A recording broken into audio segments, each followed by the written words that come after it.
Today we are going to talk about serial killers. Now, whenever we hear about the term serial killers, I know that Netflix and various movies will come to mind when you hear the term serial killers. But what are actually serial killers, right? Well, if you go on Wikipedia says that a serial killer is typically a person who murders 3 or more people, usually in service of abnormal psychological gratification, with the murders taking place over more than a month and including a significant period of time between them. Now, if you look in the country of Jamaica, there are various murders throughout this country. It's not a hidden fact that Jamaica is a very murderous place. Yes, I know that we like to sugarcoat it and let it seem like it's an island of beaches and resorts and everything is nice. Yes, there exist beaches and resorts and all of that, but also there exist various murders, killings and all of that. Yes, those exist, and I think that being that this month is October, this is a fitting topic that we can talk about serial killers in Jamaica.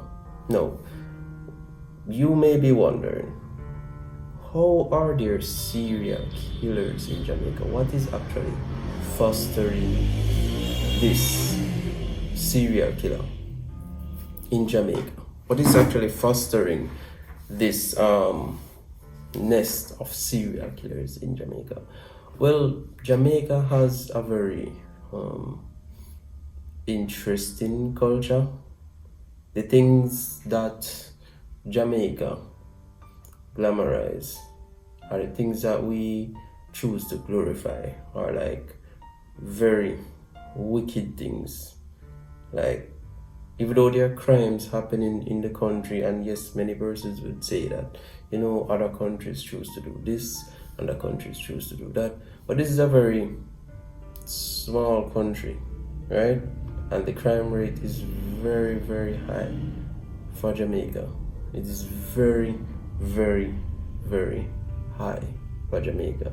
Now, these people in Jamaica, a lot of them, they do not have any love.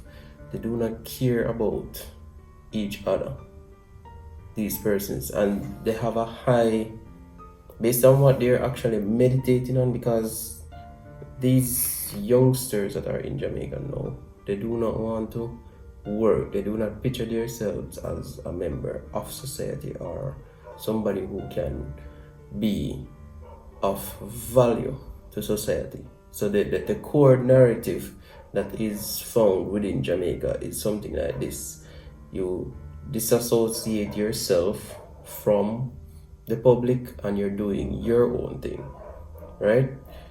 You do not want to work for anybody, you want to be your own boss, right? Now, nothing is wrong with disassociating yourself from other persons and doing your own thing and wanting to be your own boss.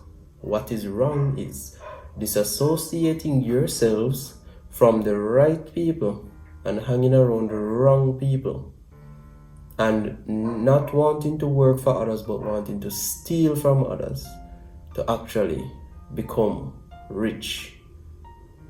A lot of persons, they don't want to say it, but there's a lot of red eye business going on in Jamaica. There's a lot of corruption going on in Jamaica. Like, there is no room at the moment where people care about the lives of other people. Like, various bad things will happen and nobody says anything, because at the end of the day, everybody cares for their own lives, right? But there are times when persons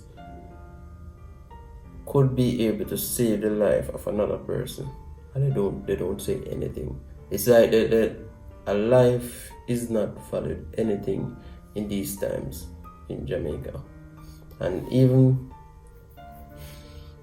even if something bad happens, no one is really looking to say, we need to really, really put an end to this. Everybody is looking at, the youths need work and all of these things, which I do agree that the youths need work, but at the end of the day, do they want to work? Do they care about working? Do they actually care about being a valuable member to society? That is not the narrative that is being pushed in the music industry within Jamaica.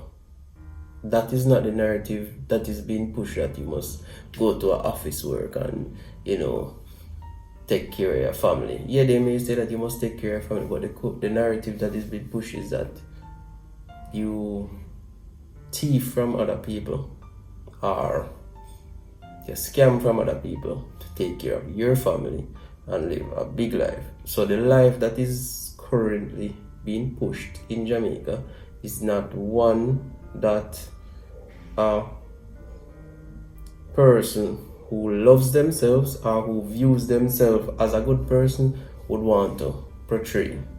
The life that is portrayed in the media within Jamaica is a life of criminal activities, rather. Right? So, being that all of these things are happening in Jamaica, right? On the media, you have various things, and the mindset of everybody isn't about caring for other people, because everybody is thinking about getting their own. Everybody is thinking about this. And as I am saying, nothing is wrong with thinking about getting your own things. Everybody needs things for themselves. Everybody needs to be able to take care of themselves. But a lot of us, we are seeing various traits among young persons and they go overlooked, right? And these same young persons, they grow up and they become serial killers or a menace to society in Jamaica. These same young persons that are losing their identity. And to me personally, I think that when a person, I think that I should let this go for another video, bleach. I think that when they bleach, it is actually the first sign of them losing their identity or denying their identity.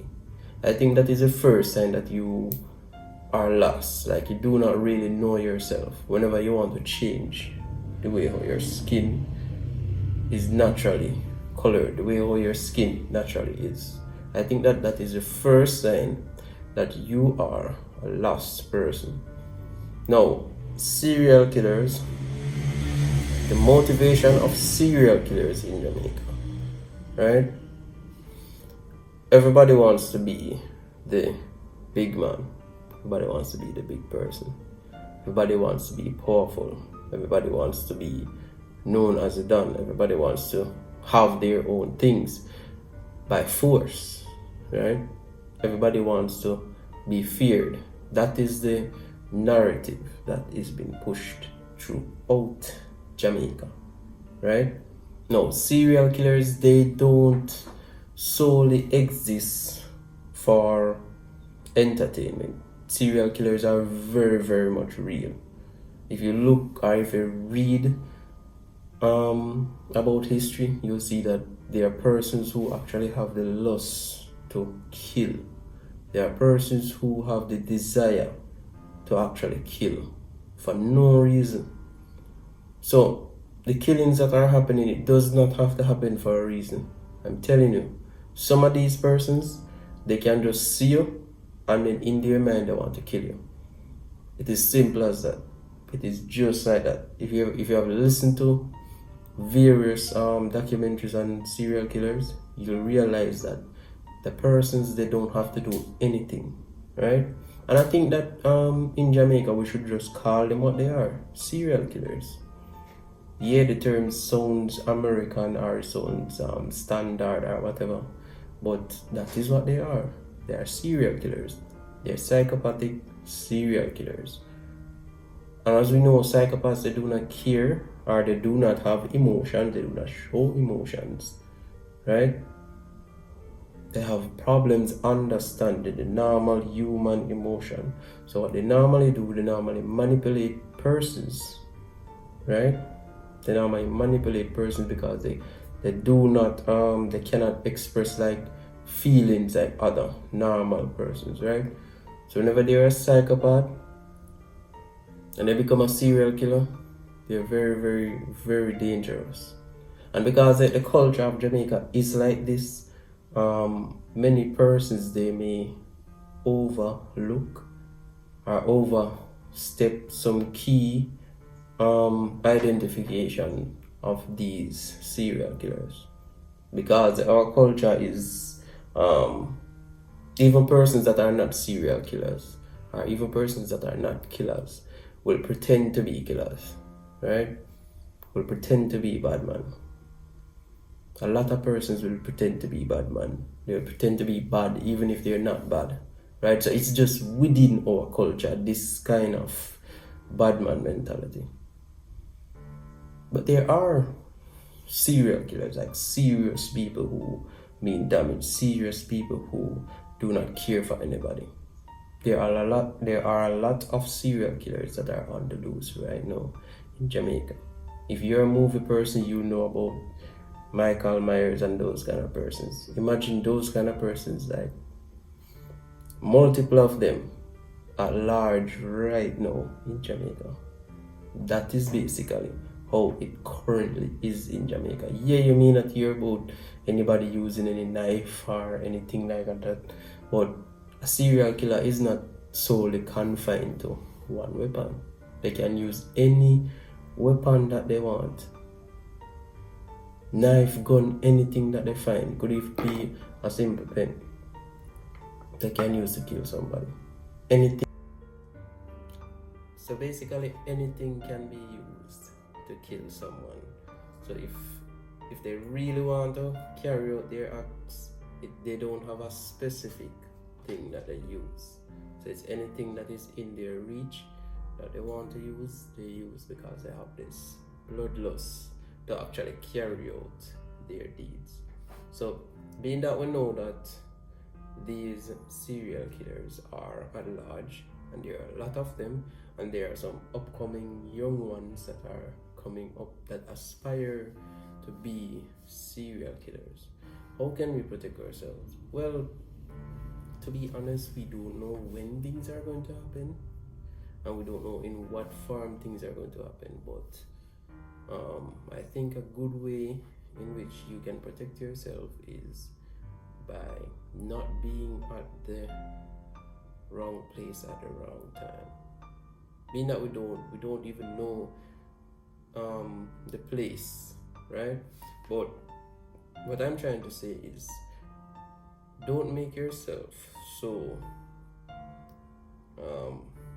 prevalent. Make yourself very scarce.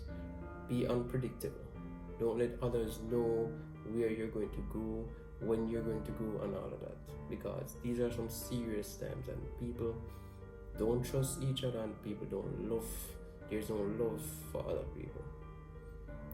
I don't care if they want to sugarcoat it or not. I'm just putting it out there. There is no love in Jamaica. People don't care for people unless you are their own. There is no love amongst us as a people. So we just have to think smart and try to protect ourselves. Being that there are so many serial killers at large in Jamaica, and there are many young ones who are seeing the bigger ones and actually aspiring to become serial killers, right? Now there are many other things that can lead persons to become serial killers, and maybe in another video we can touch some more on that.